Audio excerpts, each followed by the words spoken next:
شادی شدہ؟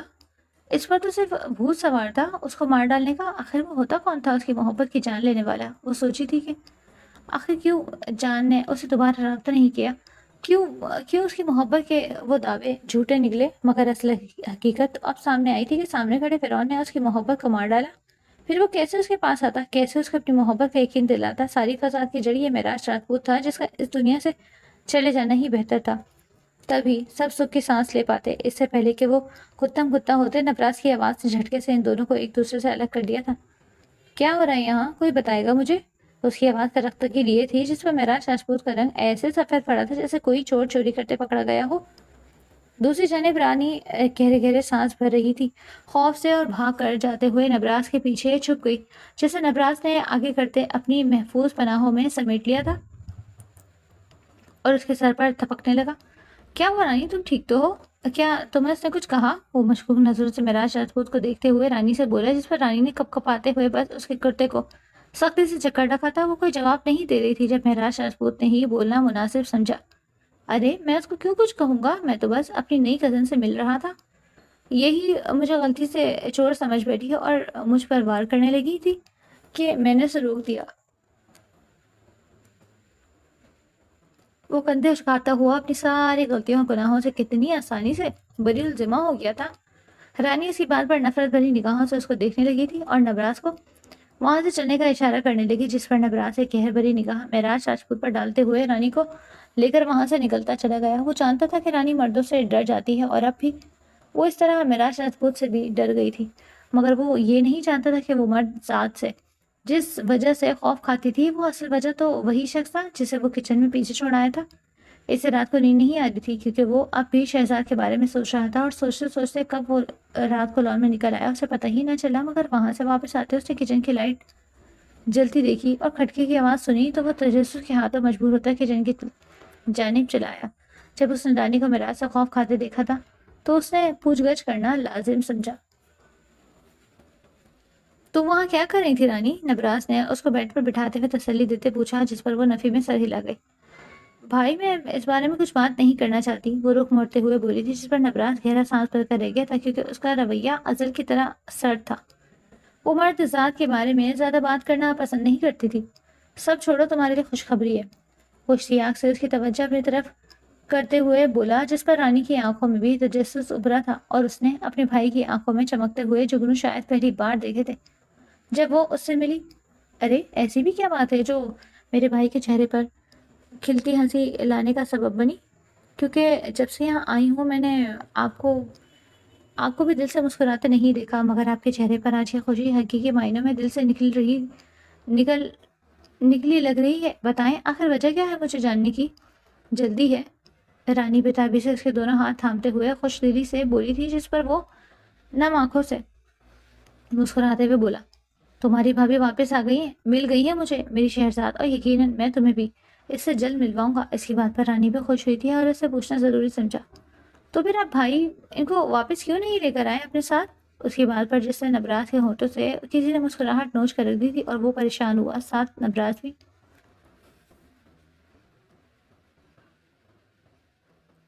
یہی تو سب سے مشکل عمل ہے کہ وہ مان ہی نہیں رہی کہ وہ تمہاری بھابھی ہے، اس کی یادداشت جا چکی ہے، پھر وہ ناٹک کر رہی ہے، میں سمجھ نہیں پا رہا۔ وہ دونوں ہاتھوں سے اپنا سر تھامتے ہوئے بولا تھا، جس پر رانی اسے تعصب سے دیکھنے لگی۔ آخر اسے کیا وجہ تھی کہ اس کی بھابھی کو یہ سب کرنا پڑ رہا تھا؟ یقیناً کوئی خاص وجہ ہوگی، اس نے جتنا شہزاد کے بارے میں سن رکھا تھا نبراس نے اس سے تو یہی لگنا تھا کہ وہ ضرور کسی خاص آدمی سے ہی یہ سب کر رہی ہوگی، مگر اس کو اپنا بھائی پریشان ذرا بھی اچھا نہ لگا۔ آپ فکر مت کریں بھائی، وہ آپ تک لوٹ آئیں گے، آپ کی محبت سچی ہے، آپ کا عشق خالص ہے، بغیر کسی غرض کے، تو وہ آپ کو ضرور مل جائیں گے۔ اگر آپ کی محبت میں صدق ہوا تو وہ آپ کو کیوں نہیں ملیں گی؟ وہ اس کے کندھے پر تھپکی دیتے ہوئے بولی، جس پر وہ نم آنکھوں سے سر اس بات میں ہلا گیا تھا، یقیناً وہ اپنی محبت کو پالے گا۔ کچھ دیر باتیں کرنے کے بعد رانی کے اوپر لحاف اڑاتا کمرے سے باہر جا چکا تھا۔ گہری سانس خارج کرتے اب اس کو شہرزاد کے قریب جانے کے طریقے ڈھونڈنے تھے، اور وہ ان پر کل سے ہی عمل پیرا ہونے والا تھا۔ اچھی ایکٹنگ تھی، مگر اب اپنی اصلیت پر آ جاؤ، یہاں باہر کوئی نہیں ہے، دور دور تک صرف میں ہی ہوں، اور میں سب کچھ بند کرایا ہوں۔ اس وقت یہاں تم اور میں اکیلے ہیں، اس لیے کسی بھی مکھوٹے کو اوڑھنے کی ضرورت نہیں ہے، کیونکہ میں جانتا ہوں کہ اس وقت تمہیں کسی اپنے کی ضرورت ہے جو تمہارا غم ہلکا کر سکے، نہ کہ تمہیں یہ پہننے پر مجبور کر سکے جو تم نے صرف اس وطن کی حفاظت کے لیے پہنا ہے۔ کبیر نے اس کے سامنے تو بدو بیٹھتے ہوئے کہا تھا، جس پر رانی نے ڈھیلے پڑتے چیئر پر گرتے اپنی آنکھیں مینچ لیں اور گہری سانس گلے میں اتاری۔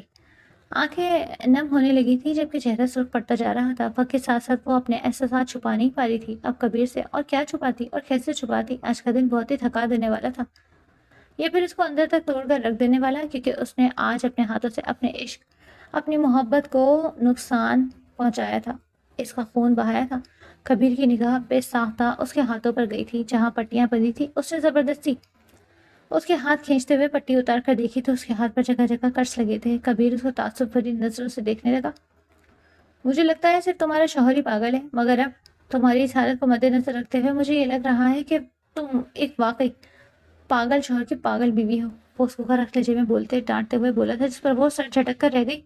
اس کے ہاتھوں سے اپنے ہاتھ جھٹکتے چھڑاتے ہوئے اور رخ موڑ کر بیٹھی تھی۔ جب کبیر نے ادھر ادھر نگاہ دوڑاتے خفیہ خانے سے اپنی درد کی دوا نکالی اور شہزاد کے سامنے بیٹھ کر اس کے ہاتھوں پر لگانے لگا۔ اس کے ہاتھوں پر مریم جیسے جیسے لکھتا جا رہا تھا ویسے ویسے اس کے آنسو بھی ان زخموں پر گرنے لگے تھے۔ ان آنسوؤں میں ملال تھا کسی اپنے کو تکلیف پہنچانے کا۔ کبیر کو خاصا دکھ پہنچا تھا۔ یہ شہزاد کی زندگی کا سب سے مشکل ترین اور بے حد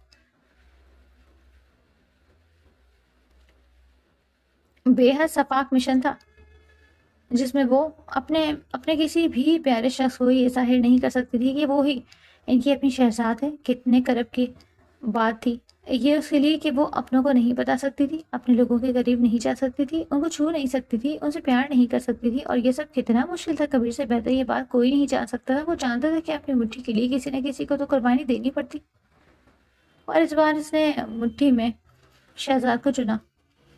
تم کیا چاہتے ہو کبیر؟ میں کمزور پڑ جاؤں؟ ان پر ہی واضح کر دو کہ میں ہی شہزاد کلوانی ہوں۔ بولو تو پھر اس مقصد کا کیا کروں جو میں نے اپنی سرزمین کے لیے چنا ہے؟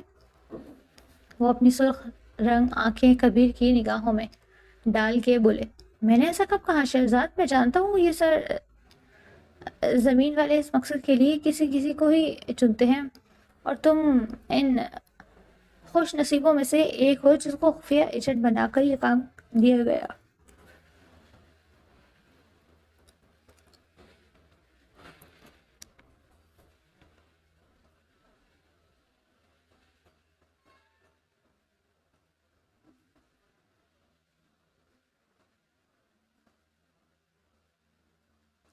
کیونکہ یہ سب یہ جانتے ہیں کہ تم کس قدر سنجیدہ انسانیت کی مدد کرنے کے لیے۔ کبیر نے اس کے کندھے پر ہاتھ رکھتے ہوئے کہا، لیکن تم نے گولی کیوں چلائی نبراس پر؟ اس نے تعصب سے کہا تو وہ کرب سے آنکھیں میچ گئی۔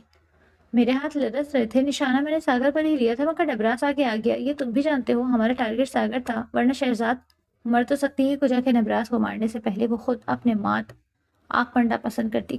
یہ کہتے اس کا دل پھٹ رہا تھا، آنکھیں آنسو پیتے ہوئے لہو چھلکانے کو تھی۔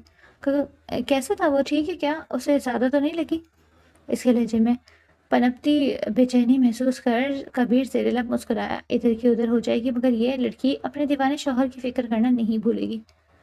کیوں؟ تم اس کے پاس جانا چاہتی ہو؟ اسے دیکھنا چاہتی ہو نانی جی؟